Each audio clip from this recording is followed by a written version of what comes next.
Good morning, students, and welcome back to the YouTube channel of Akansha Vidyapeeth School. Myself, Parul Sharma, your science teacher, and today we will study class 8 science chapter number 6, combustion and flame. In this chapter, we will learn about what is fuel and its classification, what is fuel efficiency, harmful effects of burning fuels, about combustion and its types, how to control fire, flame, and its structure. So let's get started. Before the starting of the chapter, we have to know what is fuel. Today we are totally dependent on machines for all our work. हम पूरी तरह से machines पे depend हैं, कोई भी काम हो। मशीन्स जो होती हैं उन्हें एनर्जी चाहिए होती है किसी फॉर्म में ताकि वो अपना फंक्शन परफॉर्म कर सके। ये एनर्जी जो सब्सटेंस प्रोड्यूस करता है मशीन्स में वो कहलाता है फ्यूल। फ्यूल डिफरेंट फॉर्म्स में आता है और अलग अलग डिफरेंट टाइप्स का होता है। Some of the examples of fuel are wood, charcoal, coal, petrol, diesel, CNG and LPG.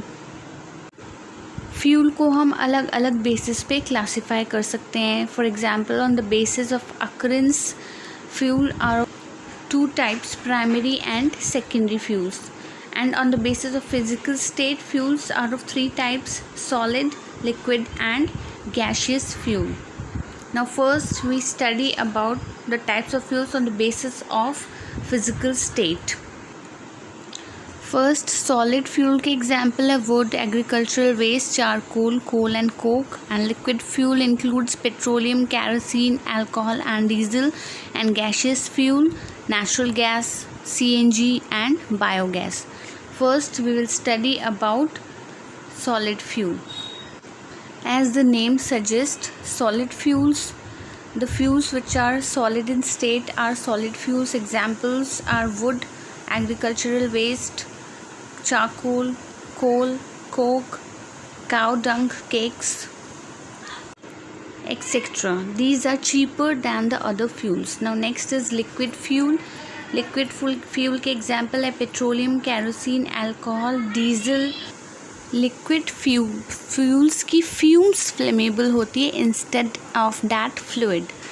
Then last is gaseous fuel. Examples include biogas, natural gas, compressed natural gas, water gas and producer gas.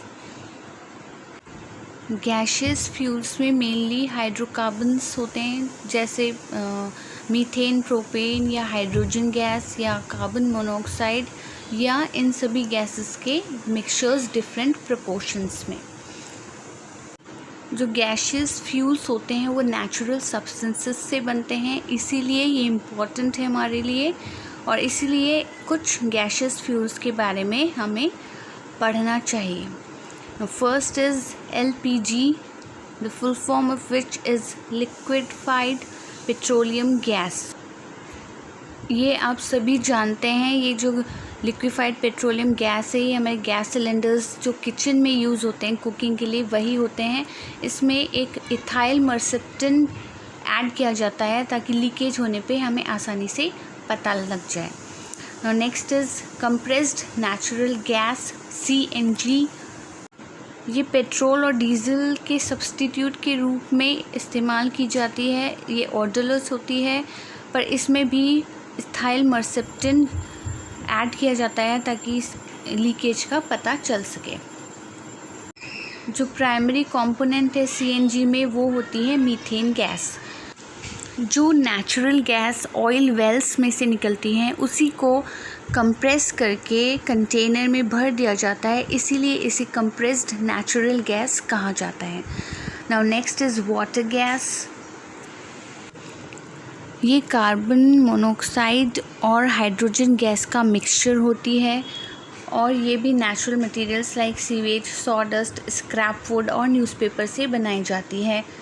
Fuel gas industries में जो use होती है वो water gas ही होती है। Now next is producer gas. ये mixture होता है कार्बन मोनोऑक्साइड और नाइट्रोजन का। जब रेड हॉट कोक पे air with little steam pass की जाती है तब प्रोड्यूसर गैस बनती है। सभी गैसियस फ्यूल्स में प्रोड्यूसर गैस जो है सबसे चीपेस्ट है। Now next topic is calorific value. 1 kilo fuel के कंप्लीट कंबस्शन से जो amount of heat energy produce होती है वो कहलाती है उसकी कैलोरीफिक वैल्यू, जो कि किलो जूल पर केजी में एक्सप्रेस की जाती है। यहाँ पर डिफरेंट फ्यूल्स की कैलोरीफिक वैल्यू दी जा रही है। तो देख सकते हैं हाइड्रोजन की कैलोरीफिक वैल्यू सबसे ज़्यादा है। जिस फ्यूल की कैलोरीफिक वैल्यू जितनी ज़्यादा होगी वो उतना ही फ्यूल एफिशिएंट होगा। Now next topic is harmful effects of burning fuels. Fuels को हम जलाते हैं पर इसके बहुत ज़्यादा एडवर्स इफ़ेक्ट्स हैं, लाइक जो कार्बन मोनोऑक्साइड गैस रिलीज़ होती है वो रेस्पिरेटरी प्रॉब्लम्स कॉज करती है, और फ्यूल्स की बर्निंग के कारण ग्रीन हाउसेस गैसेस जो हैं वो एटमॉस्फेयर में इंक्रीज़ हो जाती हैं, जो कि ग्लोबल वार्मिंग का कारण होती हैं। जो सल्फ़र होता है वो सल्फ़र डाइऑक्साइड बनाता है बर्निंग पे, और वही एसिड रेन का कारण बनता है। इन सब में सबसे बड़ा डिसएडवांटेज है ग्लोबल वार्मिंग का। जो राइज़ हो रहा है टेम्परेचर में दिनों दिन, वही वो इसी ग्लोबल वार्मिंग के कारण होता जा रहा है। इसके कारण आने वाले समय में जो लो लाइंग कोस्टल एरियाज़ हैं वो पानी के नीचे डूब भी सकते हैं। Now characteristics of good fuel. Good fuel should be readily available, should be cheap, easy to store and transport, burns at a moderate rate, and it does not cause pollution and should produce a large amount of heat. It should be easily available and it should have proper ignition temperature. Next topic is combustion. Combustion ऐसा process है जिसमें substances burn होते हैं और heat और light evolve होती है। ये एक केमिकल प्रोसेस है जिसमें फ्यूल बर्न होता है in presence of air with the release of heat and light. जो सब्सटेंस जो कंबशन अंडरगो करता है वो कंबस्टिबल सब्सटेंस होता है। ऑन द अदर हैंड ऐसे सब्सटेंसेस जो कि रेडिली बर्न नहीं हो पाते हैं वो कहलाते हैं non combustible substances. For example glass, metals, ceramic etcetera. ऐसे सब्सटेंसेस जिनका इग्निशन टेम्परेचर बहुत लो होता है और फ्लेम के साथ जलते हैं वो कहलाते हैं inflammable substances like petrol, diesel, kerosene etcetera. Now this is the chart showing the ignition temperature of different materials. Now next is ignition temperature. वो मिनिमम टेम्परेचर जिस पे कि सब्सटेंस फायर कैच करता है और बर्न करता है वो कहलाता है इग्निशन टेम्परेचर। अगर किसी सब्सटेंस का टेम्परेचर उसके इग्निशन टेम्परेचर से कम है तो उस सब्सटेंस में आग नहीं लग पाएगी। Lowest temperature at which a substance catches fire is called its ignition temperature. Different substances के ignition temperature भी अलग अलग होते हैं। अगर हम एक पेपर के पीस को और वुड को बर्न करने की कोशिश करेंगे तो हम देखेंगे वो दोनों एक ही रेट पर नहीं जलते हैं। ये किस कारण होता है उसके लिए हमें टाइप्स ऑफ कंबशन पता होना चाहिए। There are mainly 4 types of combustion: slow combustion, rapid combustion, spontaneous combustion and explosive combustion. Now first type of combustion is slow combustion. Slow combustion ऐसा कम्बशन जो बहुत ही स्लो रेट पर होता है और लो टेम्परेचर पे होता है वो कहलाता है slow combustion. For example respiration and rusting of iron, जो कि बहुत ही धीरे धीरे होता है। Next is rapid combustion. ऐसा कम्बशन जो बहुत ही कम टाइम में हो जाए, फास्ट, वो कहलाता है रैपिड कम्बशन, जैसे burning of white phosphorus room temperature पे। और इस रैपिड कम्बशन में हीट और लाइट भी प्रोड्यूस होती है।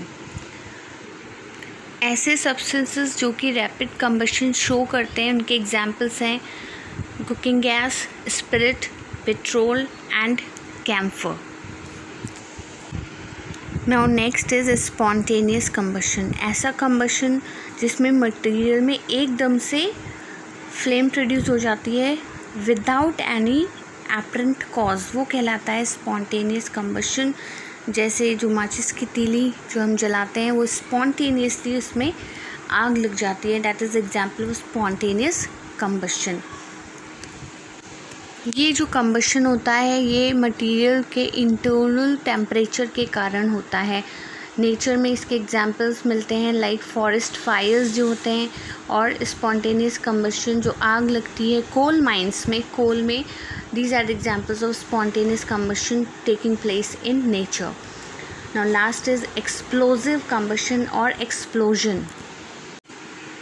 इस कम्बशन में हीट लाइट तो प्रोड्यूस होती है, उसके साथ तेज़ साउंड भी प्रोड्यूस होता है. जैसे हम क्रैकर जब फायर करते हैं तो हीट एंड लाइट के साथ साथ साउंड भी प्रोड्यूस होता है. ये एग्जाम्पल है एक्सप्लोजन का. कुछ कंडीशंस होती हैं जिसके कारण सब्सटेंसेस में कंबशन होता है. Some of the conditions are the presence of fuel, air and proper ignition temperature. इन तीनों में से अगर कोई भी फैक्टर या कंडीशन नहीं है तो सब्सटेंस कंबस्ट नहीं हो पाता है. ये जो 3 कंडीशंस है ये मस्ट है for combustion to take place. इसे हम एक फायर ट्रायंगल के रूप में समझ सकते हैं. The 3 corners of the triangle represent the 3 conditions necessary for combustion. First is heat, then air or oxygen and the fuel. कभी कभी ये तीनों कंडीशंस मिलने पर सब्सटेंस का जो कंबशन है बहुत ज़्यादा एक्सप्लोजिव हो जाता है, तो उसे रोकने के लिए हमें फायर एक्सटिंग्विशर्स चाहिए जो कि इन तीनों में से कोई भी एक कंडीशन को रोक सके और फायर को एक्सटिंग्विश कर सके. 2 तरह से हम फायर को कंट्रोल कर सकते हैं, by using water and by using carbon dioxide. इनसे हम फायर कंट्रोल कैसे कर पाएंगे? By removal of the combustible substance और by removal of supporter of combustion और by lowering down the ignition temperature. इन तीनों कंडीशंस के हटने के कारण फायर जो होता है वो कंट्रोल हो जाता है. फायर एक्सटिंग्विशर्स में मेनली कार्बन डाइऑक्साइड गैस भरी हुई होती है जो कि जब हम जहाँ फायर होता है वहाँ स्प्रिंकल करते हैं तो ऑक्सीजन की सप्लाई कट करके फायर को कंट्रोल कर लेती है. Next topic is flame. Flame होता है विजिबल गैशियस पार्ट फायर का.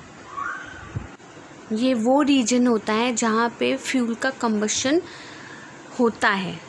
फ्लेम का कलर डिपेंड करता है टेम्परेचर फ्लेम की और nature of substance that is burning. ये जो फ्लेम है ये मोस्टली 2 टाइप्स की होती है, blue flame and yellow flame.